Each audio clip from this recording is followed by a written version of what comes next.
I am an endurance athlete and I'm a runner by trade, and I'm not very good with props. So I sort of I dabbled in triathlon, but only to the point where I realized that this wasn't going to be the sport for me, but I'm a complete wannabe. Like, I absolutely love the sport.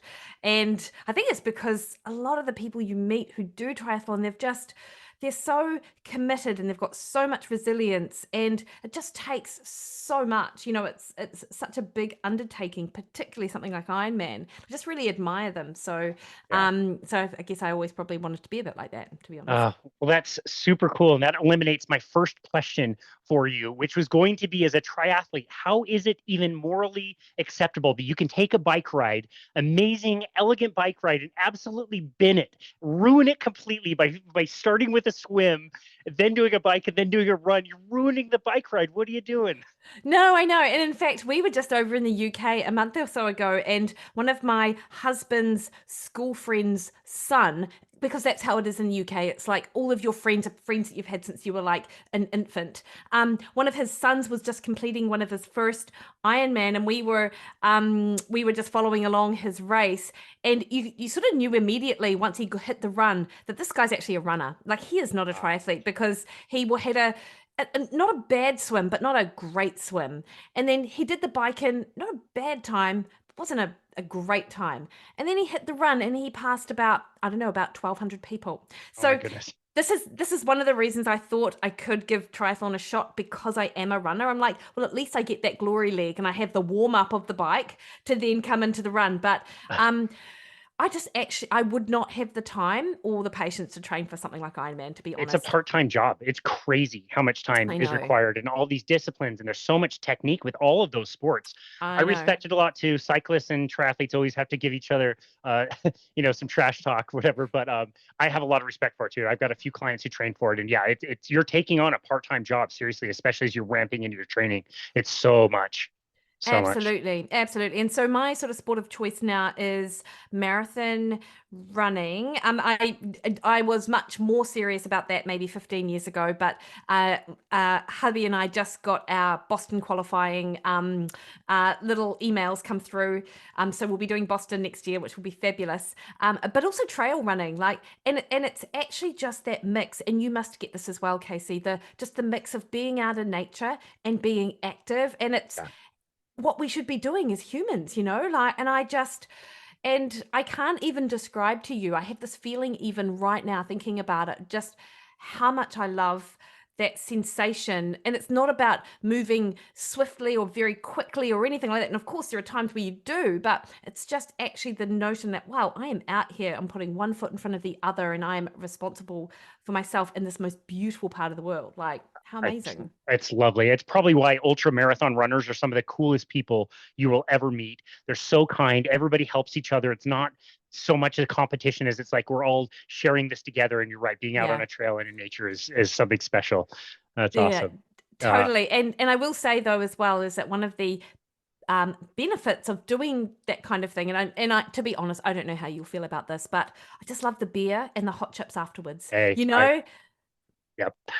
Yep, absolutely. No, I one of the very few things I concede from time to time, definitely not as much as I used to, on a carnivore diet is a really nice craft beer. So especially after a Oh, long run or a long ride, that just hits the spot. 100. Well, then, so a question for you. Sorry, this is your podcast, but I'm sort of interested. Like, so is anything on the table then in terms of, I mean, you may not drink, in which is absolutely fine, but if you did, is whiskey the accepted sort of drink if you're a carnivore? Is there an accepted drink if you're a carnivore? The best thing to do is make sure that your craft beer is animal based, and so they take a cow and they like ferment the blood. No, it's funny. Like, I always forget that when I'm thinking carnivore diet, I'm thinking of the definition in nature, hyper carnivore, which is Yeah, like 75-ish% of your calories is coming from animal products. And yeah, I kind of to myself just think, well, if I think about it that way, then I don't have to like really wig out about the minutia of whether somebody's uber strict, if they have a bit love of a it. cucumber or an avocado. And the messages that I get when somebody sees a little picture of a green avocado next to my steak and they're all, that didn't come from an animal. Like, I know that didn't come from an animal. Thank you.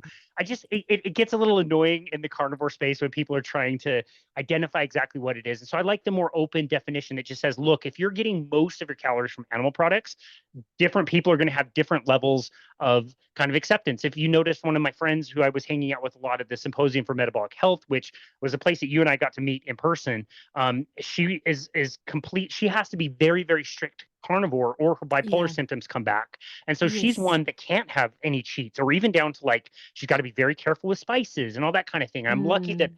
I can have condiments and spices and I don't get too worked up about that. And yeah, if it's a weekend and I have a good ride, to have a craft beer at the end is just really hits the spot. Yeah, totally. And like we are, I mean, this is just one of being human, I suppose, to put labels on things, and to put rules around things. And I think guardrails are really important for so many people for so many reasons, but they're guardrails. They're not necessarily like, you don't live and die by this sort of, all not arbitrary, but they can become arbitrary. Like, oh, look at that avocado. I spoke to a woman yesterday, one of my clients, and she connected with me because she had over the previous year decided to adopt a more carnivore, animal forward sort of diet approach because she had quite bad gut issues. And she also had like the virus that would give her cold sores like very frequently, Wow. despite her sleeping well and actually taking care of other areas of her health. And what this diet allowed, so she stripped her diet of all vegetables and nuts and seeds, and she is just remarkably well now. And if anything, she's slightly under eating, and so this is what our conversation was, just about lifting up that protein content, because she's 62, so she does, it is of concern.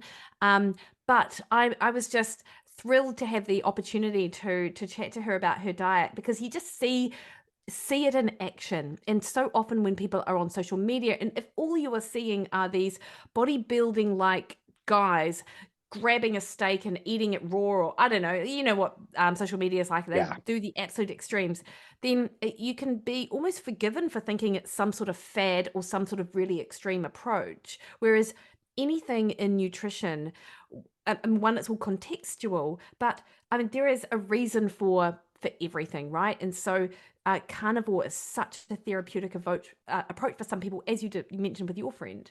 Yeah, yeah, exactly. That's so well said. And I love that we can, yeah, we can define things. We talk about what exactly certain things are, but at the same time, remember that, as you well know and explain all the time on your wonderful podcast, that everybody is individual and has different levels of what they can tolerate and what they're willing to sacrifice and what they're not willing to sacrifice. And Yeah. so, yeah, I really love that you made that point. I was introduced to you and in San Diego for the symposium. I recognized your voice immediately because I have been listening to your show. I had been listening to you before meeting you. It's really wonderful. Not only is the title the best ever, but you do a great interviews, and it's one of my favorite shows to just turn on. And I don't even care who it is. Oftentimes, you'll find somebody that I'd never heard of, and I always learn something. So you do a great job in your podcast. So I really appreciate that.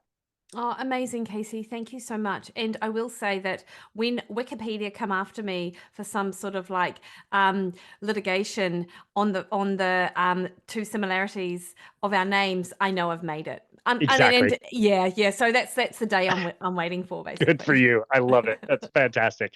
I've been asking everybody this, anybody who I've hosted on the show since the symposium. I've led with the question of like, what did you think? What were some of your takeaways? What were some of the special moments? How was your experience overall attending the Symposium for Metabolic Health 2024 in San Diego this year?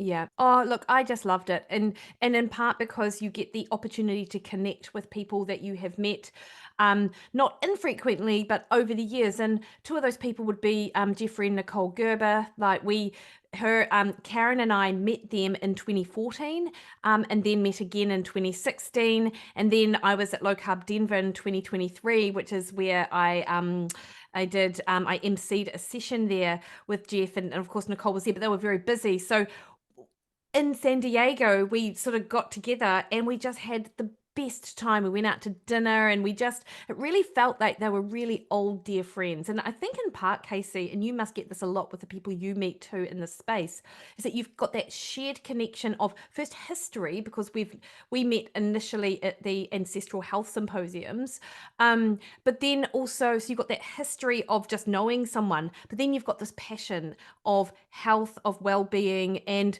whilst you might not necessarily agree on everything, you're really aligned on values. interviews. And so that was probably my most favorite part. And then, of course, the other Kiwis that were there, it was so great to connect with them, and sort of adopted Kiwis like Matthew Phillips. Like, he is the best, and he was It's on my awesome. podcast, and that was the first time I'd met him properly in person. And and he knew Karen, Karenson, who you know, and so we hung out a bit, and he was just like such a great guy. And you get to, and it's perfectly acceptable to meet someone and immediately launch into the most geeky conversation ever, and you're both on the same page. You're not like, well, that was left field, or what is she about? Like, it's really acceptable behavior. I loved Matt's talk. I thought it was awesome. It was one of my favorites, and so just yeah, it was awesome. And in fact, and I really enjoyed discussing with him the Tom Seyfried protocol for the push pulse protocol for metabolic health, because of course they're colleagues, and so we had a really good discussion about that. I loved meeting up with Dom. I'd met him a few times at Metabolic Health Summit. He's been on my podcast, and he's just such a great guy, and I got to meet his wife as well, and loved her product. And yeah, so there were a lot of really great things. Tamsin Murphy, who is She's another, great. I met her in person, and we just really connected. So it's a feeling of connection was probably the biggest thing I got from being there at KC.